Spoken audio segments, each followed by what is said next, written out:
Tennessee man who had already been facing charges in connection with his participation in the January 6th Capitol riots is now facing additional charges for, plotting to kill FBI agents.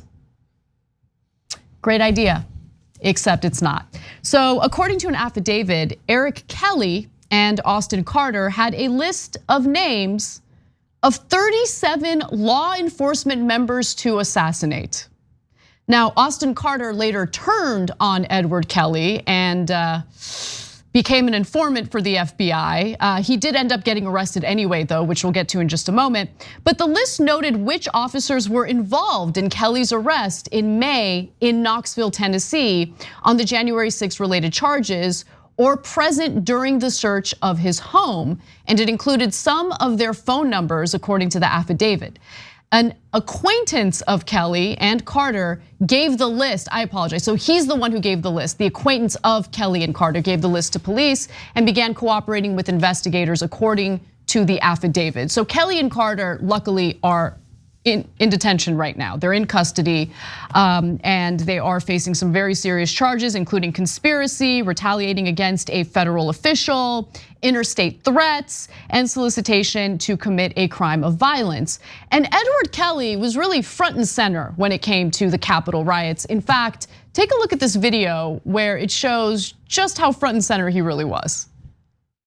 Now, at some point on January 6th, the Department of Justice says in an indictment, Kelley armored up with riot gear, a helmet, gas mask, and gloves. The affidavit points to several videos that showed Kelley's face, this one here, and this one as well. But since then, a lot of those users have been suspended. Luckily, there is still one video online, and that's the video that proves he was the fourth person to enter the breached window. Cameras inside the Capitol building tracked his whereabouts, and Special Agent Mann was able to put together the pieces. What's fascinating about someone like Edward Kelley is the amount of confidence he has in two different ways. Number one, of course, the thought that he could overturn a presidential election through a riot. And number two, the thought that he could literally assassinate FBI agents. Now, one of his own turned on him, luckily, and I want to think that the FBI would be able to foil this plot regardless. But we do have some of the communications that these gentlemen had with one another in regard to this. In regard to these assassination plots. For instance, the DOJ was monitoring what they were talking about. And in one text, Edward Kelley writes this: if I'm extradited to DC or you don't hear about my status within 24 or 48 hours, if they are coming to arrest me again, start it, Kelley told the acquaintance during a recorded call. Also, he said, you guys are taking them out at their office, because they were supposed to attack them at their Knoxville FBI office. What you and Carter need to do is recruit as many as you can, and you're going to attack their office.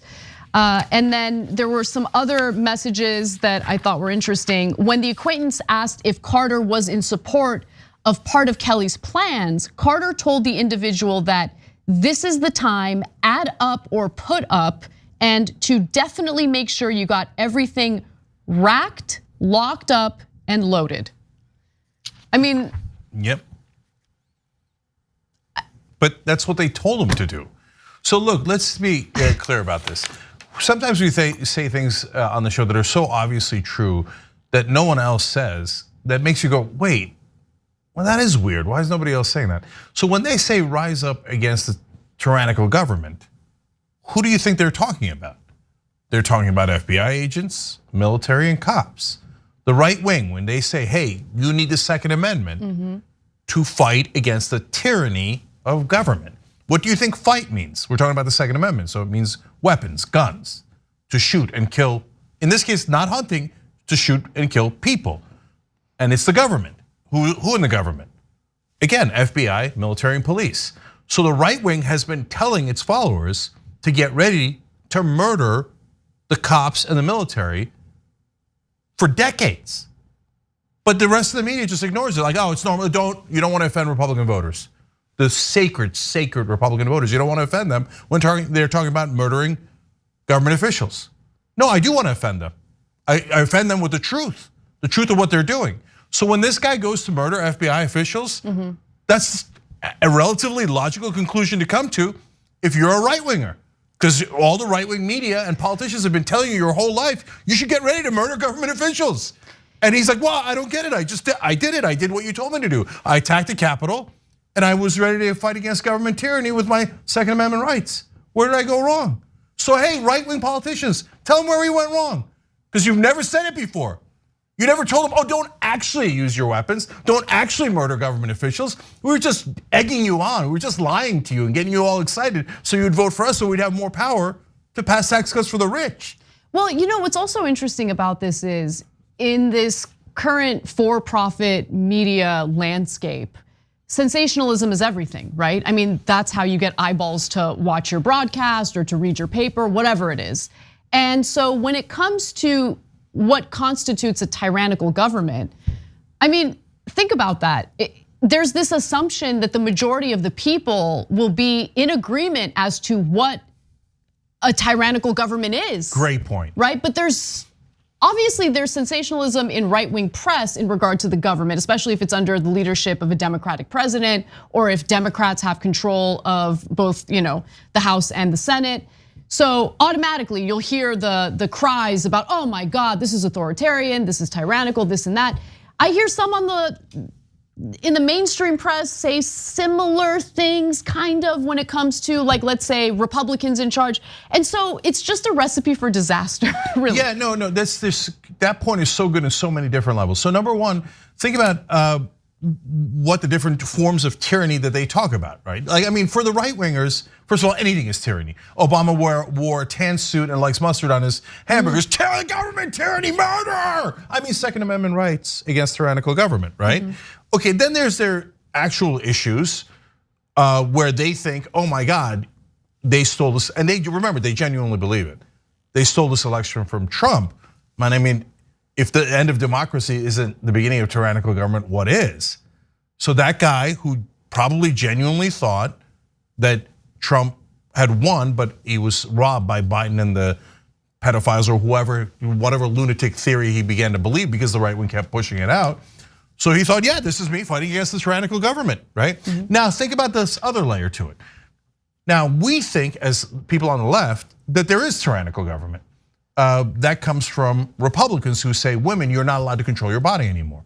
The government will seize your body if you get pregnant and make the decisions for you and the rest of your life based on not your opinions, not your freedom, but our opinions about our religion. You don't even have to be in the religion, but the government tyranny is gonna seize your body and make you a chattel slave to the system. Okay, now, but do you ever hear people on the left saying that's why you should shoot government officials or use your Second Amendment rights? No, you never hear that, right? Why? Because we're not trying to get you to murder government officials, but Republicans are. So tell me what it means to use your Second Amendment rights against a tyrannical government if it doesn't mean to shoot government officials. You can't do it. So yes, I just told you what the rest of the media has been hiding from you. Not just right-wing media, but mainstream media for your whole life. Republican officials have been trying to convince guys like that to go shoot FBI agents for decades now. And we're seeing more and more of these stories, and luckily again, this particular plot was foiled, and now the two potential perpetrators are in custody pending a trial. So we'll see how it all plays out, but we are seeing more and more political violence, and it shouldn't be surprising when you consider the for-profit media landscape and how there's a lot of sensationalism taking place in order to fearmonger, in order to get eyeballs to watch these shows. It's devastating, and of course, it's a recipe for disaster. Thanks for watching the Young Turks, really appreciate it. Another way to show support is through YouTube memberships. You'll get to interact with us more. There's live chat emojis, badges. You've got emojis of me, Anna, John, JR, so those are super fun. But you also get playback of our exclusive member-only shows and specials right after they air. So all of that, all you gotta do is click that join button right underneath the video. Thank you.